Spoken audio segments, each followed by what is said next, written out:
The air in the grand ballroom of the Pierre Hotel doesn't just circulate, it judges. It was an atmosphere thick with the scent of money, a mixture of Chanel No. 5 and ruthless ambition. For Audrina Rowe, it was the smell of a life she had been brutally ejected from. She stood near a marble column, a ghost at the feast, watching her ex-husband Preston Vanderbilt III charm the city's elite. His new fiancée, a diamond-draped piranha named Bianca DuMont, spotted her and whispered to her friends. A wave of condescending smirks rippled through the crowd. They saw a forgotten woman, a social relic. What they didn't know was that in less than an hour, a dead man's final wish would detonate a bomb in the center of this gilded room, and Audrina Rowe was standing at ground zero. The invitation had arrived on a Tuesday, a stark slash of obsidian cardstock, amidst the usual junk mail and bills that constituted Audrina's new life. It was heavy, the kind of paper that felt like it was milled from money itself. The embossed silver lettering announced the annual Starlight Gala for the Arts, an event she knew all too well. It was the glittering jewel in the crown of New York's high society, a night of performative charity where fortunes were pledged and reputations were made or broken. Her first instinct was to burn it. The gala was Preston's world.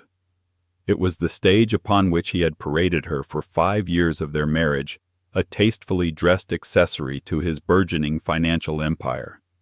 Then it was the stage where he had soft-launched his affair with Bianca DuMont, letting the society photographers capture their accidental moments of intimacy while Audrina was at home naively believing he was working late. The divorce had been a quiet, brutalist affair. Preston's lawyers, a pack of polished sharks from Skadden Arps, had systematically dismantled her life, arguing that her contribution to the marriage was negligible. She, the quiet art history major who had supported him, proofread his presentations and hosted the dinner parties that cemented his crucial business deals, was painted as little more than a freeloader. She walked away with a settlement that was in their world insulting enough to buy a small studio apartment in Brooklyn and live modestly, but not enough to ever trouble their gilded stratosphere again. She was meant to disappear. So why the invitation? She scanned the card again. At the bottom, in small elegant script, it read, "Sponsored by the estate of Mr. Silas Whitaker." The name meant nothing to her. She assumed it was some new money titan trying to buy his way into the old guard. A guest list error, perhaps. Or worse, a deliberate act of cruelty from Preston or Bianca. A way to summon her to her own public execution to flaunt their victory in her face. For 3 days the card sat on her small kitchen counter, a dark promise. She spent those days in her studio, a converted corner of her living room that smelled perpetually of turpentine and linseed oil. Here she wasn't Preston's failed wife. She was a painter. Her canvases were her refuge, filled with haunting, ethereal landscapes that felt more real to her than the concrete city outside her window. She sold a few pieces online, enough to supplement her meager savings, but she was an artist in the truest sense. Unknown, unpaid, but utterly dedicated. It was while looking at her own reflection in a darkened window, a smudge of cobalt blue on her cheek, that she made her decision. Why was she hiding? She had done nothing wrong except love a man who was incapable of loving anything but his own reflection in the admiring eyes of others. She had survived him. She had rebuilt a life, a small and quiet one, but it was hers. Fear was a cage she had lived in for too long. Going to that gala wasn't about him, it was about her. It was about walking back into the fire and not flinching. She pulled a dress from the back of her closet, the only designer piece she had kept. It was a simple midnight blue silk gown by a lesser-known designer, elegant in its understatement. It was the dress she had worn on their last anniversary together, the night he had told her he felt they were growing in different directions. She had no diamonds to compete with Bianca, no fresh off-the-runway couture. She would be armed with nothing but her own dignity. And as she stitched a small tear in the seam, she felt a strange, cold resolve settle over her. She wouldn't just attend, she would endure. The taxi dropped Audrina a block from the Pierre, unable to penetrate the phalanx of black town cars and Bentleys disgorging the city's power players. As she walked the final stretch, the crisp September air felt electric with privilege. The flashbulbs of the paparazzi created a strobing, disorienting wall of light, a modern-day gauntlet.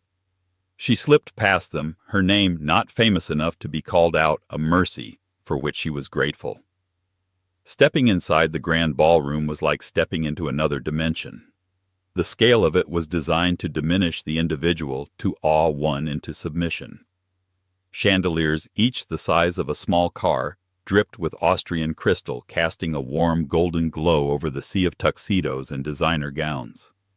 A string quartet played Vivaldi, the sound a genteel veneer over the hum of cutthroat networking. Audrina felt a familiar knot tighten in her stomach. For a moment she was the 24-year-old newlywed, terrified of using the wrong fork, of mispronouncing a French name, of disappointing Preston. She took a deep breath, pushing the memory away. She was 32 now. She was a survivor. She accepted a glass of champagne from a passing waiter and found a relatively quiet spot near a towering floral arrangement of white orchids and hydrangeas. From here she could observe.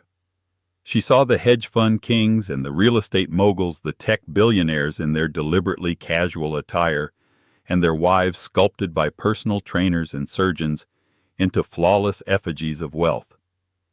It was a perfectly curated ecosystem of power, and she was an invasive species. It didn't take long for them to find her. "Well, well, look!" What the cat dragged in, a voice purred behind her. Audrina turned. Bianca DuMont stood there, a vision in crimson, a dress so bright it seemed to suck the light out of the room. A necklace of enormous diamonds, the famed DuMont rocks from her own family's collection, sat on her collarbones like a beautiful yoke. Flanking her were two other women, their faces tight with identical expressions of smug curiosity. Bianca, Audrina said, her voice even. "You look vibrant." Bianca's laugh was a tinkling, brittle sound. "And you look brave. I mean to come here after everything. And in that dress, is that vintage or just old?" The other women tittered. It was a classic Bianca attack, a smiling assassination.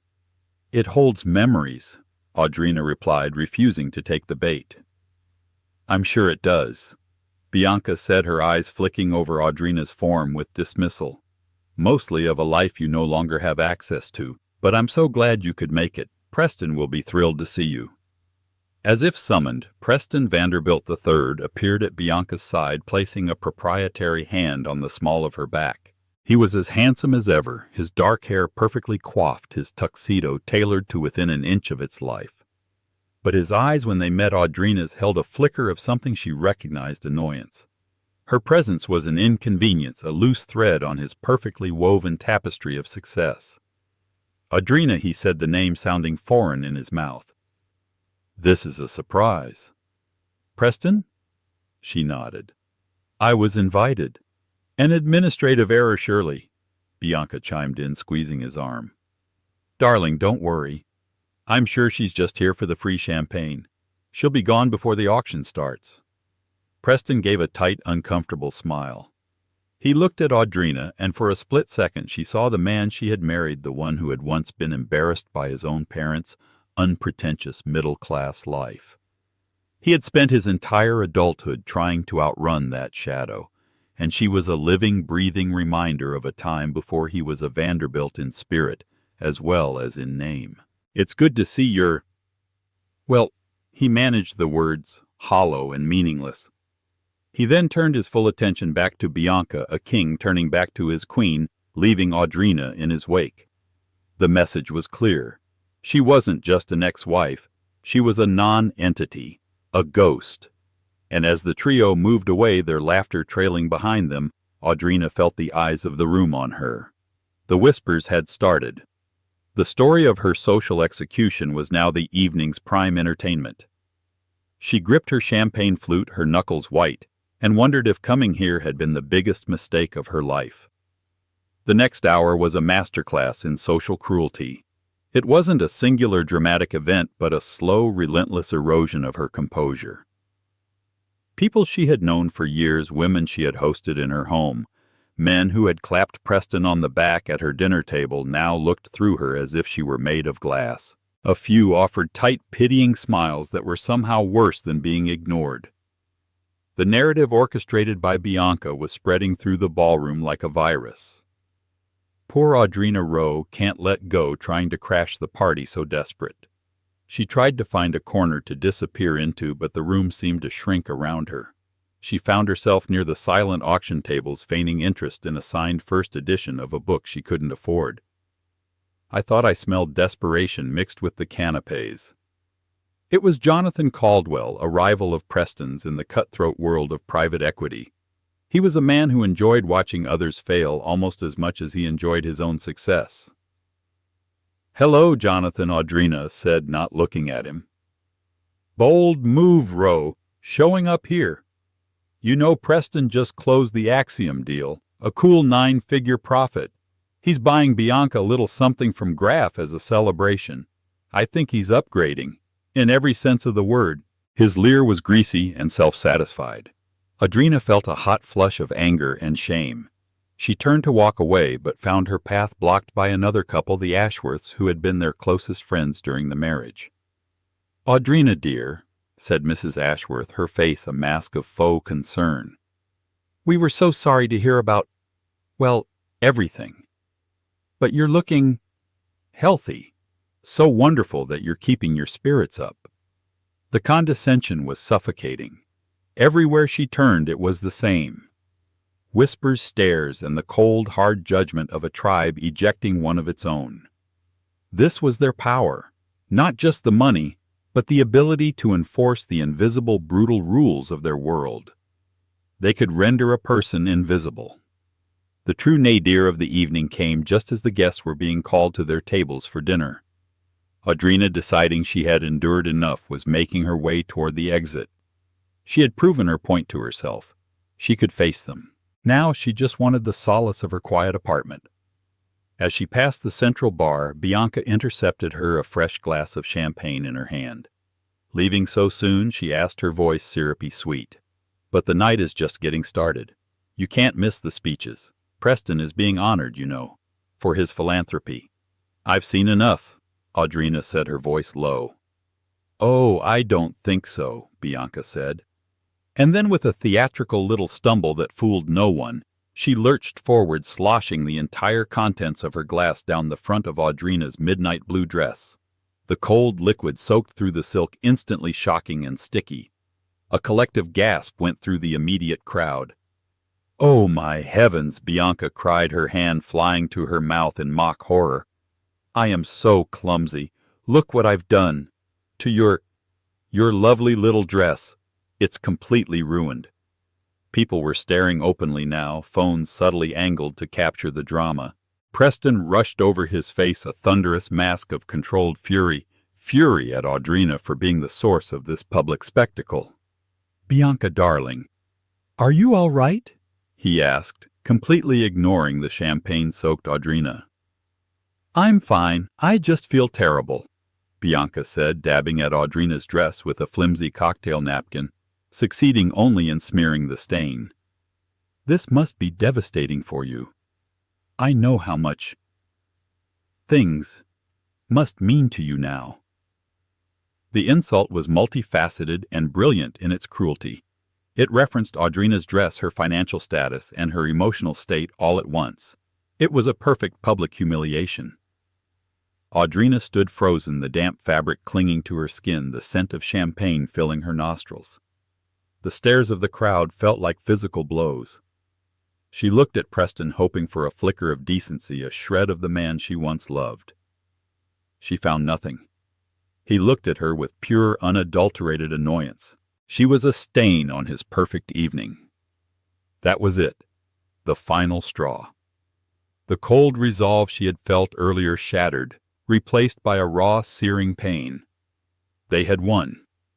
She turned without a word and began to walk towards the exit, her head down, the sound of Bianca's false apologies and the crowd's muffled whispers chasing her like a pack of hounds. She just wanted to disappear, to run back to her quiet life and never ever look back. But she didn't make it to the door. because at that moment the lights in the grand ballroom dimmed, the string quartet fell silent, and a single authoritative voice boomed from the stage's sound system. "Ladies and gentlemen, may I have your attention, please? A special announcement from the estate of our evening's host, Mr. Silas Whitaker." The sudden change in atmosphere was palpable. The gossiping clusters fell silent, their attention reluctantly pulled from the minor drama of Audrina's humiliation to the main stage. A spotlight cut through the dimness, illuminating a man standing at the podium. He was older, perhaps in his late 60s, with a mane of white hair and a face that spoke of quiet authority. He wore a simple, impeccably tailored suit, a stark contrast to the glittering peacocks in the audience. "Good evening," the man said, his voice calm and measured, carrying to every corner of the vast room. "My name is Alistair Beaumont. I am the executor of the estate of the late Silas Whitaker." A murmur rippled through the crowd. Silas Whitaker was a name whispered with a mixture of awe and mystery. He was a genuine recluse, a phantom of the financial world. He'd built a vast labyrinthine empire spanning technology, shipping, and rare earth minerals. Yet there were fewer than a dozen known photographs of him. He gave no interviews, attended no parties, and lived a life of monastic seclusion. His death a month prior had sparked a frenzy of speculation. Who would inherit his legendary, almost mythical fortune? He had no known children, no living relatives. Audrina had stopped in her tracks halfway to the exit. She stood in the shadows, the damp cold patch on her dress a chilling reminder of her shame. She should leave. This had nothing to do with her. But something in Mr. Beaumont's dignified presence held her rooted to the spot. Mr. Whitaker was a man of particular principles. Beaumont continued, his eyes scanning the room of billionaires and socialites. There was no deference in his gaze. If anything, there was a hint of disdain. He believed that wealth was a responsibility, not a privilege, a tool, not a trophy. He was the sole benefactor of this gala tonight, and in his final directives he insisted I use this occasion to make an announcement concerning the final disposition of his entire estate. The silence in the room was now absolute. Even the clinking of ice and glasses had ceased. This was unheard of.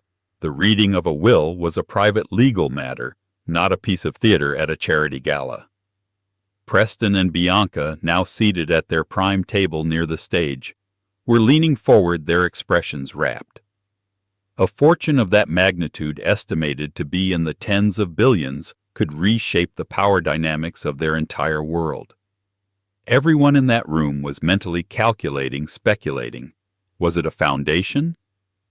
A university? A dark horse corporate heir? For the past 30 years, Beaumont said, his voice dropping slightly, drawing the audience in closer. Mr. Whitaker engaged in a quiet search. He was not looking for a successor in business, nor was he looking for a long-lost relative. He was, in his own words, searching for a person of unimpeachable character, an heir not of blood but of spirit. The concept was so alien, so antithetical to the dynastic, bloodline-obsessed culture of the people in that room, that it was met with a wave of confused murmurs. He believed that true character is revealed not in the spotlight of success, but in the shadows of adversity. Beaumont went on, his gaze sweeping across the room, and for a fleeting, unnerving moment Audrina felt as if his eyes met hers. He sought someone who valued integrity over influence, kindness over currency, and authenticity over applause. He spent years observing quietly from a distance, searching for this one individual. Audrina's heart began to beat a little faster, a strange premonition taking root in her chest. It was absurd, a fantasy.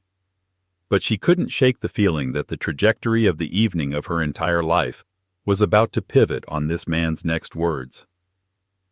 He found this person not in a boardroom, not at a country club, and not in the society pages, Beaumont said, his voice building to a crescendo. He found them in a small, unassuming corner of the world, living a life of quiet dignity and creating beauty against a backdrop of personal hardship. On the stage, Beaumont adjusted his glasses and picked up a single sheet of paper from the podium. It was a simple typed page, not the ostentatious vellum-bound document one might expect. In accordance with the last will and testament of Silas Aloysius Whitaker, executed on the 5th of August this year, I am legally bound and honored to announce the sole heir to his entire fortune, the controlling interest in Whitaker Global Industries, and the stewardship of his philanthropic foundation. He paused, letting the weight of the moment settle. Every eye in the grand ballroom was locked on him. The air was so thick with tension it felt hard to breathe. The sole heir to the Whitaker estate is a resident of Brooklyn, a local artist. He took one final dramatic breath. Her name is Ms. Audrina Rowe. For one long silent second the name just hung in the air, seemingly disconnected from anything real. Audrina Rowe. It was a name that meant nothing to these people. A clerical error, perhaps. A joke. Then a collective subconscious memory seemed to ripple through the crowd. They turned one by one, their gazes sweeping the room, searching. Their eyes passed over the woman in the shadows, the one with the champagne-stained dress. They looked, and then they looked again. Their brains struggled to connect the two images, the mocked, pathetic ex-wife cowering by the exit and the name that had just been tied to one of the largest fortunes on the planet. The first sound was a champagne flute slipping from someone's fingers and shattering on the polished floor. It was the starting pistol for chaos. A disbelieving gasp erupted from Bianca DuMont. Her perfectly made-up face moments before a mask of smug triumph had contorted into a grotesque tableau of shock and incandescent rage. Her mouth opened and closed, but no sound came out. Preston Vanderbilt III simply froze. The blood drained from his face, leaving him a waxy pale gray. His eyes, wide with utter disbelief, were locked on Audrina. He looked as though the floor had vanished from beneath his feet, plunging him into an abyss. The Axiom deal, the Graf necklace, his entire carefully constructed world, it all seemed to shrink into pathetic insignificance in the face of this incomprehensible reality. Audrina felt as if she'd been struck by lightning. Her mind was a roaring white noise of confusion. Silas Whitaker, an artist. Me. It made no sense. It was a dream, a hallucination brought on by the stress and humiliation of the evening. She felt 100 pairs of eyes on her, but they were different now. The pity and scorn were gone, replaced by a potent cocktail of shock, awe, and raw, naked envy. Mr. Beaumont on stage seemed oblivious to the pandemonium he had unleashed. He simply folded the paper, placed it in his breast pocket, and said, "My associates will be cordoning off the west exit for Ms. Rowe. Thank you for your time." The spell broke. The press, who had been confined to a roped-off area, surged forward, their cameras flashing like a violent electrical storm. Shouts echoed through the ballroom. Ms. Rowe, over here." "Audrina, how did you know him? What are you going to do with the money?" Men in dark suits, presumably. Beaumont's security materialized around her, forming a protective barrier. One of them spoke into his wrist. "Package is secure. Moving to extraction point." From across the room, Preston finally snapped out of his trance. He stumbled from his chair, pushing people aside, his face a desperate pleading mask. "Audrina," he yelled, his voice cracking. "Audrina, wait! We need to talk." Bianca grabbed his arm, her nails digging into the fabric of his jacket. "Preston, what are you doing?" she shrieked, her voice shrill with hysteria. "Don't you dare go to her!" But Preston shook her off, his eyes fixed on Audrina with a desperate intensity she had never seen before. He was looking at her, really looking at her for the first time in years. But he wasn't seeing her. He was seeing Whitaker Global Industries.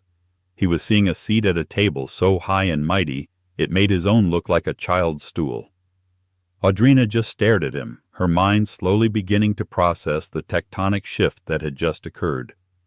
The man who had allowed her to be humiliated, who had watched bored as his fiancée symbolically spat on her, was now fighting his way through a crowd to get to her. The irony was so profound it was almost sickening. One of the security guards gently touched her arm. "Ms. Rowe." "This way, please." She allowed herself to be guided through the throng of stunned, gawking faces. She saw the Ashworths, their jaws agape. She saw Jonathan Caldwell, his smug leer replaced by a look of slack-jawed astonishment. They were all looking at her as if she were a celestial event, a solar eclipse they couldn't possibly comprehend. As she was whisked through the west exit and into a quiet marble-lined corridor, she took one last look back into the grand ballroom. It was a scene of utter chaos, a world turned upside down. The rigid, unforgiving hierarchy of this universe had been shattered by a dead man's words, and in its place a new bewildering order was being born. And she, Audrina Rowe, the ghost at the feast, was now sitting on the throne. The town car that spirited her away from the Pierre was an island of silent leather-scented calm in a sea of pandemonium. Audrina stared out the tinted window at the flashing lights and scrum of reporters now surrounding the hotel entrance, her mind still struggling to catch up with reality. Beside her, Alistair Beaumont sat patiently, not speaking, giving her the space to breathe. Finally she turned to him, her voice barely a whisper. "I don't understand." "Silas Whitaker. I don't know anyone by that name. This has to be a mistake." Beaumont offered a small, kind smile. "It's no mistake, Ms. Rowe. But I understand your confusion. You didn't know him as Silas Whitaker. You knew him as Mr. Silas." The name sent a jolt through her. Mr. Silas. An old man, stooped and gentle, who was a fixture at the small park near her Brooklyn apartment. He was there almost every afternoon, sitting on the same bench feeding pigeons from a paper bag and reading worn paperback novels. She had struck up a conversation with him one day, about a year ago after her divorce, when the loneliness had felt particularly sharp. He'd told her he was a retired history teacher. His clothes were simple, a bit frayed. His hands were gnarled with what she assumed was arthritis. He was quiet, a wonderful listener, and he had the kindest, most observant eyes she had ever seen. They talked about books, about the changing seasons, about the struggles of life in the city. She found herself confiding in him, telling him about her art, her failed marriage, her fears, and her dreams. He never offered advice, but he always listened with a profound, validating attention that made her feel seen in a way she hadn't felt in years. The old man. From the park she stammered, her mind reeling. The retired teacher. He was many things, Ms. Rowe, but he was never a teacher. Beaumont confirmed gently. That was his escape. His way of being a person, not a portfolio. He was one of the wealthiest men in the world, but he was also one of the loneliest. You showed him a kindness that was entirely without agenda. You spoke to him not because you wanted something, but because you saw a fellow human being on a park bench. Tears welled in Audrina's eyes as the pieces clicked into place. She remembered showing him photos of her paintings on her phone. He'd studied them with an intense focus. "You capture the soul of things, my dear," he'd said, his voice raspy. "Never let anyone tell you this isn't important." After your first few conversations, Beaumont continued, he tasked me with learning everything I could about you. We discovered the circumstances of your divorce, your financial struggles. Silas was impressed by your resilience, but he was most interested in your art. He began buying your paintings anonymously through an online gallery under a corporate pseudonym. He paid far above your asking price. The larger sales you made over the past year, they were all to him. He owned 17 of your canvases. He called them his windows to integrity. Audrina thought of the unexpected sales that had kept her afloat, the ones that had given her the hope to keep painting. It had been him all along. He had been her silent patron, her secret guardian angel. The car pulled into the private garage of a towering skyscraper on Park Avenue. This was Mr. Whitaker's primary residence, Beaumont explained as they rode a private elevator that opened directly into a breathtaking penthouse apartment. The space was vast, with floor-to-ceiling windows offering a panoramic view of the city.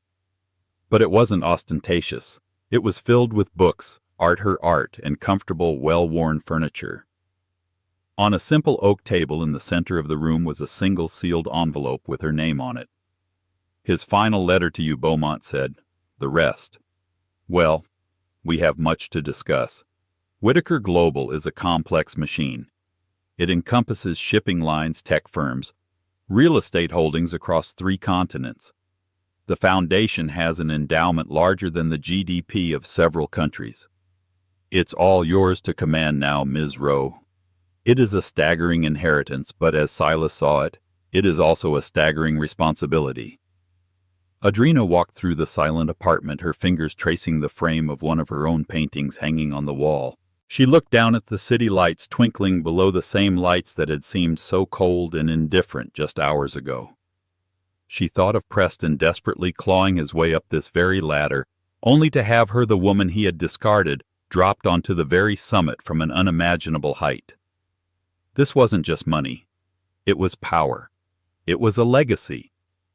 It was the final profound act of a quiet man on a park bench who had seen her at her lowest and decided to hand her the world. She picked up the letter, her hands trembling. Her old life was over. It had ended the moment Alistair Beaumont had spoken her name. A new, terrifying, and extraordinary life was just beginning. The days that followed were a whirlwind of lawyers, accountants, and board members. Audrina was immersed in a crash course on an empire she never knew existed. She learned about satellite networks, cobalt mines in the Congo, and biotech startups in Silicon Valley. It was overwhelming, a deluge of information that threatened to drown her. But through it all, she clung to the memory of Mr. Silas on his park bench and the words in his letter. "My dear Audrina." It began his handwriting, a surprisingly elegant script. "If you are reading this, then my search is over, and my faith in you has been validated. Do not be intimidated by the scale of what I leave you. These are all just tools. I have spent a lifetime accumulating them, but I lack the vision and the heart to wield them for a greater good. You have that heart. You see the beauty and the pain in the world and capture it on canvas. Now the world is your canvas. Don't try to be me. Be you. Remake this empire in your image. Support the artists, help the voiceless build things of beauty and tear down walls of arrogance. The jackals will circle. They will smell money and weakness. Do not let them see you as weak. Your kindness is not a weakness. It is your sharpest weapon. Be brave." His words became her mantra. She started making decisions, small at first, then larger.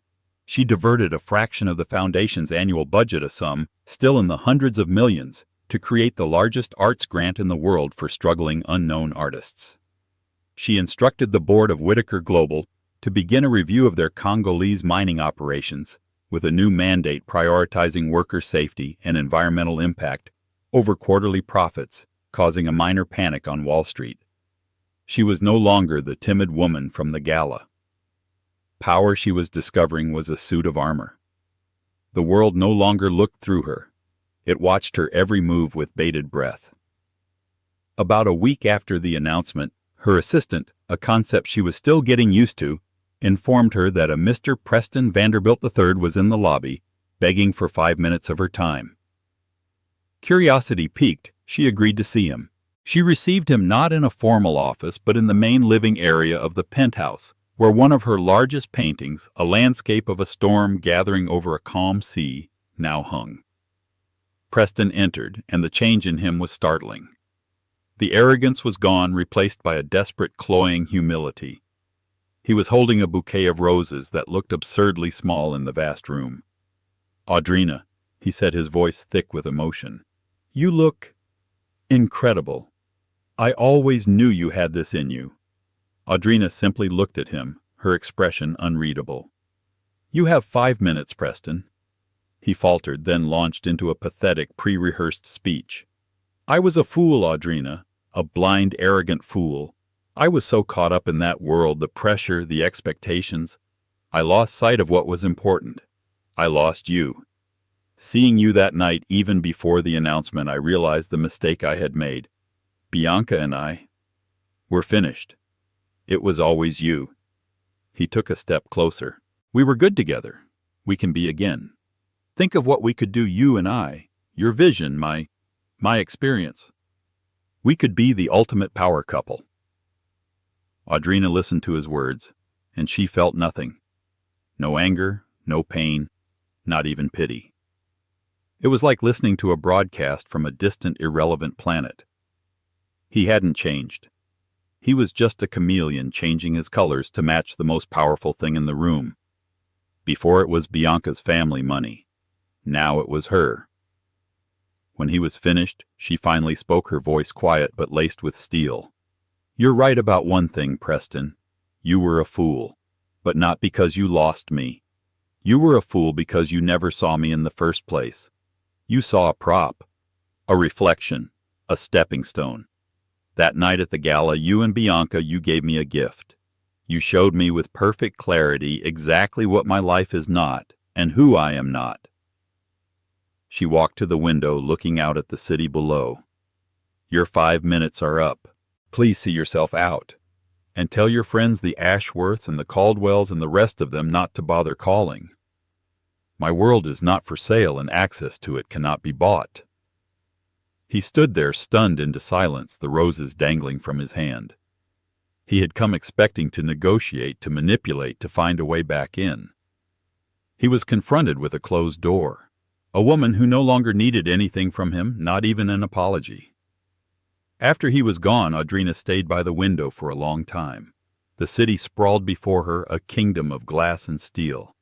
It had been the site of her greatest humiliation and her most unbelievable triumph. She was no longer Audrina Rowe, the failed wife. She was not yet the titan of industry the world expected her to be. She was something new, something she was building herself. One brushstroke, one decision at a time, and for the first time in her life, she was utterly, completely, and magnificently free. 6 months after the gala, the name Audrina Rowe meant something entirely different to the world. The initial media frenzy had subsided, replaced by a cautious, fascinated observation. The narrative of the Cinderella artist had proven too simplistic. Audrina was not a damsel in a tower overwhelmed by her fortune. She was an architect already redesigning the tower from the inside out. Her office on the 80th floor of the Whitaker Global building was her first statement. She had stripped away the heavy mahogany and dark leather of Silas Whitaker's era, replacing it with light oak clean lines and vast open spaces. The walls were a gallery of works by the inaugural recipients of her Momentum Arts Grant, bold, challenging pieces from artists who a year ago had been struggling in obscurity. It was less a corporate headquarters and more the world's highest art studio, a place where creativity and commerce were forced to coexist. Audrina herself had changed. The diffidence was gone, replaced by a quiet, unshakable authority. She moved with purpose. Her voice was calm, but her words carried the immense weight of her new position. She hadn't adopted the severe power suits of her female counterparts. Instead, she favored elegantly tailored dresses in deep colors. Her only jewelry, a simple silver bracelet, a gift from Mr. Silas left for her in his desk that she had discovered weeks after his death. The changes she implemented sent ripples through every corner of the empire. The ethical reforms in the Congo, initially derided as Audrina's folly by Wall Street analysts, had unexpectedly quelled a long simmering labor dispute that had threatened to halt production for months. Her investment in a risky but revolutionary green energy startup, an act seen as sentimental, was now being hailed as visionary after the company secured a game-changing patent. She was running the company, not like a machine, but like a living ecosystem, understanding that the health of the whole depended on the well-being of its smallest parts. The old world, Preston's world, didn't know what to make of her. Invitations to every charity board and exclusive event flooded her office. They were desperate for the legitimacy and power her name now conferred. She ignored them all, choosing instead to make unannounced visits to the art schools and community centers her foundation now supported. But an empire, she was learning, is not a static object to be reshaped at will. It is a territory, and there are always others who covet it. Alistair Beaumont had warned her about Lachlan Kane. Kane was a corporate predator of the old school, a man who saw companies not as entities to be nurtured, but as carcasses to be stripped for parts. He had been circling Whitaker Global for years, waiting for the old man to die, believing the company would be left in a state of chaos ripe for a hostile takeover. Audrina's appointment had been a shocking, infuriating obstacle to his ambitions. And Lachlan Kane did not suffer obstacles gladly. He requested a meeting and Audrina granted it, holding it in her office. When he walked in, he was exactly as Beaumont had described, impeccably dressed with a predator's smile and eyes that appraised everything for its monetary value. "Ms. Rowe," he began, his voice a smooth, condescending purr, as he took in the art on her walls.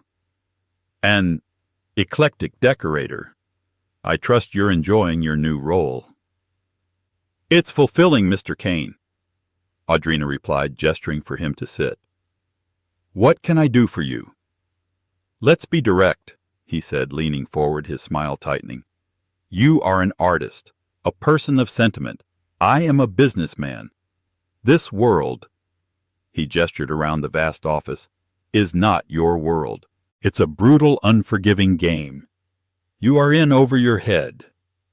He laid out his proposal. It was a buyout skillfully packaged as a rescue mission. He would take the burden of Whitaker Global off her delicate shoulders, leaving her with a generous cash settlement and full control of the philanthropic foundation. "You can focus on your art on giving money away," he said patronizingly. "Leave the difficult business of making it to people like me." Audrina listened without interruption, her hands resting calmly on the table. She let him talk for 10 full minutes, letting him lay all his assumptions, all his contempt on the table. He saw her as a naive girl who had won the lottery, someone who would be easily intimidated. When he finally finished, a smug, expectant look on his face, she offered him a serene smile. "Mr. Kane," she said, her voice soft but clear. "You're right. I am an artist. And as an artist, I've learned a few things. I've learned how to see the true color of a thing even when it's hidden under layers of varnish. I've learned that a structure with a rotten foundation will eventually collapse no matter how beautiful the facade.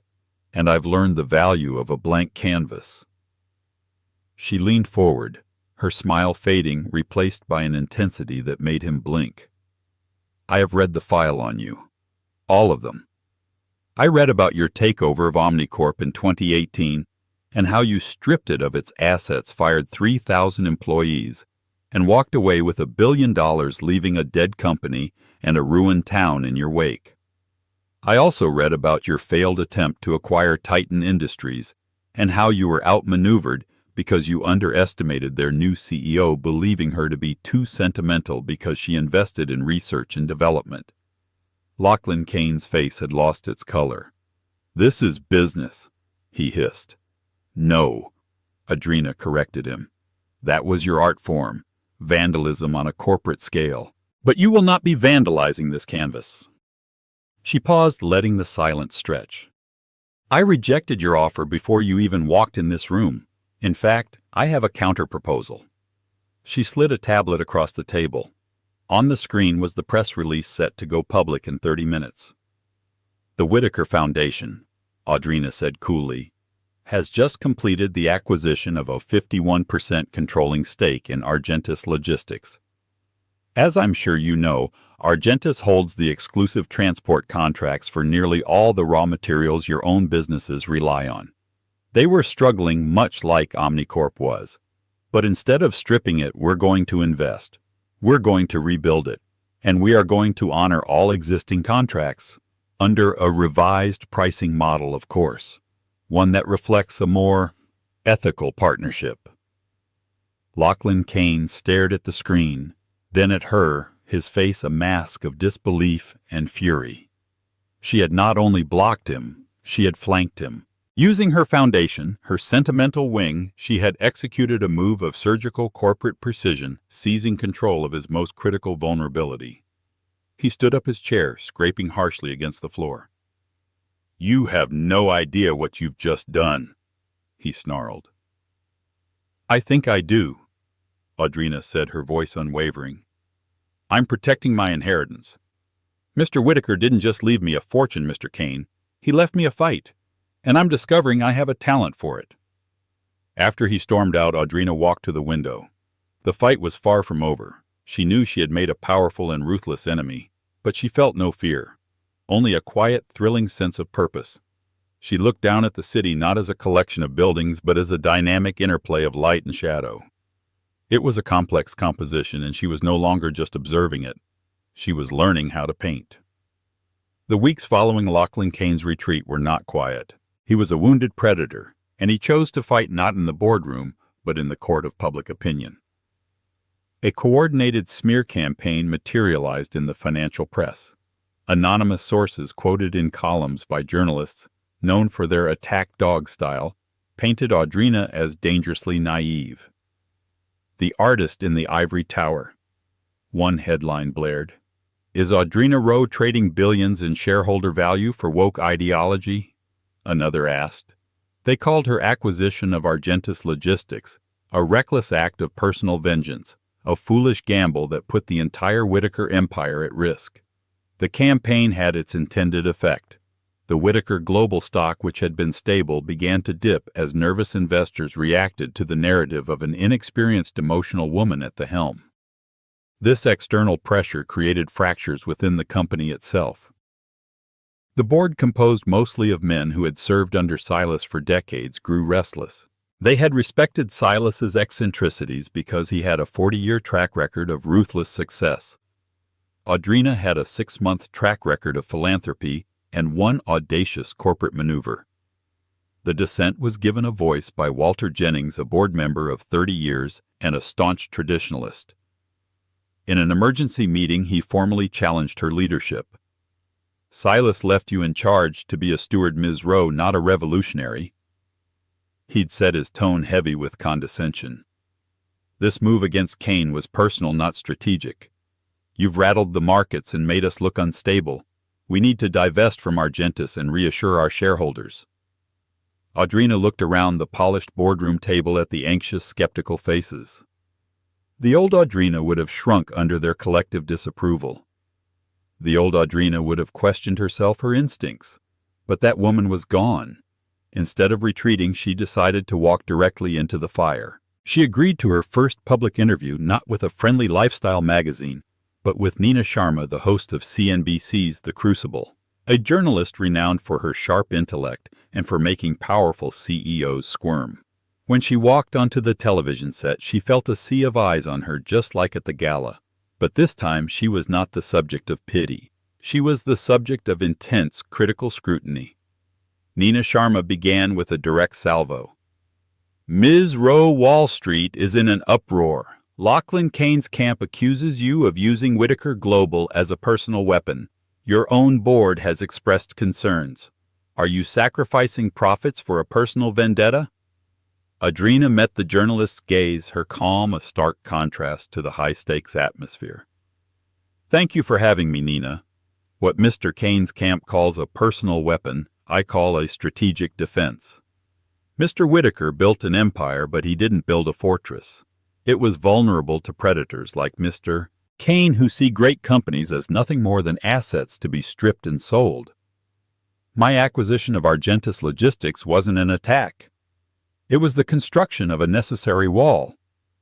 It ensures the stability of our supply chains and insulates us from the kind of corporate vandalism Mr. Kane is famous for. Nina Sharma was unfazed. A very expensive wall. Critics say this is the action of an activist, not a CEO. They say you don't have the experience to be running a company this complex. I'm not a traditional CEO. Audrina conceded a move that surprised the anchor. My background isn't in finance. It's in art history and creation. But art teaches you to see the world differently.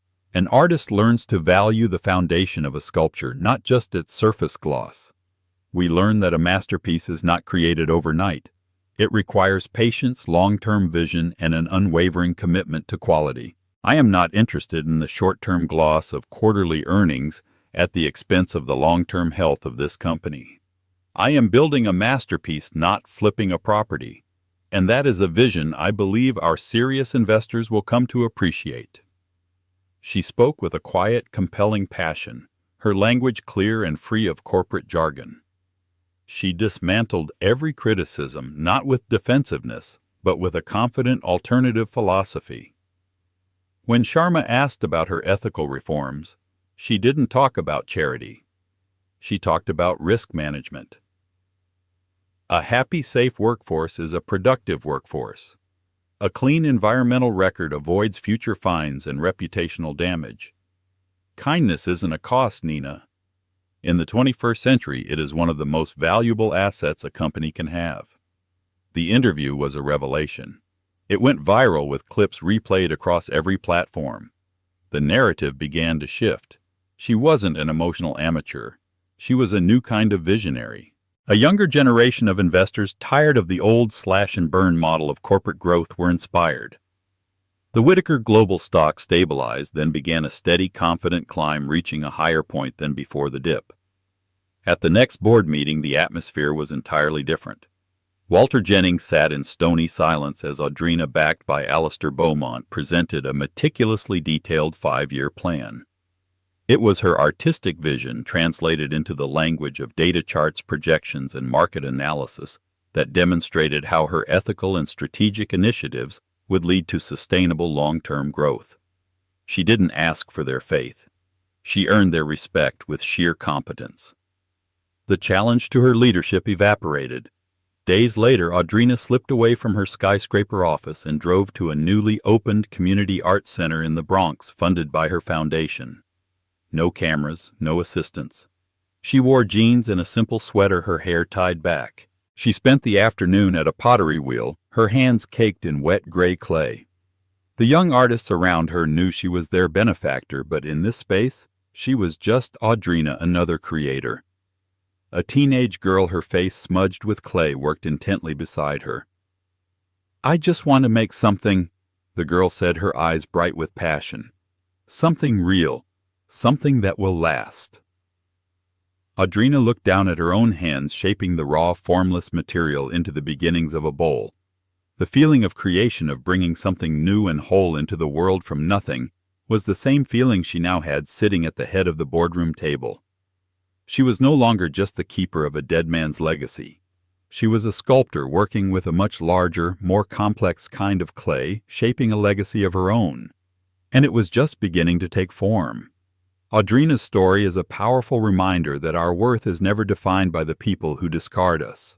She walked into that gala as a ghost, a footnote in her ex-husband's triumphant life, and walked out a queen. It wasn't just about the money, it was about the vindication. It was the universe affirming that her quiet strength, her hidden talent, and her resilient heart were more valuable than all the shallow glamour in that ballroom. Her journey from a humble Brooklyn artist to a global powerhouse proves that the greatest comebacks are forged in the fires of humiliation, and sometimes the quietest person in the room is the one with the most power. What would you do if you were handed that kind of power overnight? Do you believe in karma, that people eventually get what they deserve? Let us know your thoughts in the comments below. If this story moved you and you want to hear more incredible real-life dramas, please hit that like button, share this video with someone who needs a dose of inspiration, and don't forget to subscribe to our channel for more stories that will leave you breathless. Thank you for listening.